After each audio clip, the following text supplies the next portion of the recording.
ಶುಭೋದಯ, ನಮಸ್ಕಾರ, welcome to Yoyo Kannada. ಬನ್ನೀಗ ನೋಡೋಣ ಚೀನಿವಾರಪೇಟೆಯಲ್ಲಿ ಚಿನ್ನದ ಬೆಲೆ. ಕಳೆದ 10 ದಿನಗಳಿಂದ ಸತತ ಏರಿಕೆ ಕಂಡಿದ್ದ ಚಿನ್ನದ ಬೆಲೆಗಳು ನಿನ್ನೆ ನಾಮಮಾತ್ರಕ್ಕೆ ಇಳಿಕೆಯಾಗಿತ್ತು. ಇಂದು ಮತ್ತೆ ಏರಿಕೆಯಾಗಿದೆ. ಬೆಂಗಳೂರಲ್ಲಿ 22 ಕ್ಯಾರೆಟ್ನ ಚಿನ್ನದ ಬೆಲೆ ಪ್ರತಿ 10 ಗ್ರಾಂಗೆ 400 ರೂಪಾಯಿ ಏರಿಕೆ ಕಂಡಿದ್ದು 79,800 ರೂಪಾಯಿ ತಲುಪಿದೆ. ಅಪರಂಜಿ ಚಿನ್ನದ ಬೆಲೆ 24 ಕ್ಯಾರೆಟ್ ಇಂದು ಕೂಡ 10 ಗ್ರಾಂಗೆ 380 ರೂಪಾಯಿ ಏರಿಕೆಯಾಗಿದ್ದು 87,050 ರೂಪಾಯಿಗೆ ತಲುಪಿದೆ. ಬೆಂಗಳೂರಲ್ಲಿ ಚಿನ್ನದ ಬೆಲೆಗಳು ದಾಖಲೆಯ ಮಟ್ಟಕ್ಕೆ ಏರಿಕೆಯಾಗಿದೆ. ಆದರೆ ಬೆಳ್ಳಿ ದರ ಕಳೆದ ಒಂದು ವಾರದಿಂದಲೂ ಸ್ಥಿರವಾಗಿದ್ದು ಸ್ವಲ್ಪ ಸಮಾಧಾನ ತಂದಿದೆ. ಪ್ರಸ್ತುತ 1 ಕೆಜಿ ಬೆಳ್ಳಿ ಬೆಲೆ 1,05,000 ರೂಪಾಯಿ ವಹಿವಾಟು ನಡೆಸ್ತಾ ಇದೆ. ಇನ್ನು ಕಳೆದ 10 ದಿನಗಳಲ್ಲಿ ದೇಶೀಯವಾಗಿ ಮತ್ತು ಅಂತಾರಾಷ್ಟ್ರೀಯವಾಗಿ ಚಿನ್ನದ ದರಗಳು ಏರಿಕೆಯತ್ತಲೇ ಮುಖ ಮಾಡಿವೆ. ಅಮೆರಿಕ ಟ್ರೇಡ್ ವಾರ್ ಶುರು ಮಾಡಬಹುದು ಎಂಬ ಆತಂಕ ಮೂಡಿದ್ದು ಇದು ಅಂತಾರಾಷ್ಟ್ರೀಯ ಅನಿಶ್ಚಿತತೆಗೆ ಕಾರಣವಾಗಿದೆ. ಅಮೆರಿಕ ಅಧ್ಯಕ್ಷ ಡೊನಾಲ್ಡ್ ಟ್ರಂಪ್ ಹಲವು ದೇಶಗಳ ಉತ್ಪನ್ನಗಳ ಮೇಲೆ ಆಮದು ಸುಂಕ ವಿಧಿಸುತ್ತಿರುವುದರಿಂದ ಟ್ರೇಡ್ ವಾರ್ ಭೀತಿ ಹೆಚ್ಚಾಗಿದೆ. ಇನ್ನು ಮುಖ್ಯವಾಗಿ ಚಿನ್ನದ ದರವನ್ನ ಪ್ರಭಾವಿಸುವ ಅಂಶಗಳು ಈ ರೀತಿಯಾಗಿವೆ. ಡಾಲರ್ ಬಲಗೊಂಡ್ರೆ ಚಿನ್ನದ ಬೆಲೆ ಏರಿಕೆಯಾಗುತ್ತೆ ಮತ್ತು ಡಾಲರ್ ದುರ್ಬಲಗೊಂಡ್ರೆ ಚಿನ್ನದ ಬೆಲೆ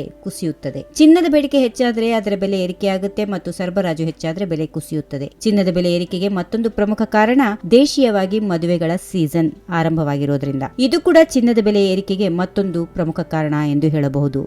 ಈ ವಿಡಿಯೋ ನಿಮಗೆ ಇಷ್ಟವಾದಲ್ಲಿ ಲೈಕ್ ಮಾಡಿ, ಶೇರ್ ಮಾಡಿ, ಸಬ್ಸ್ಕ್ರೈಬ್ ಮಾಡಿ.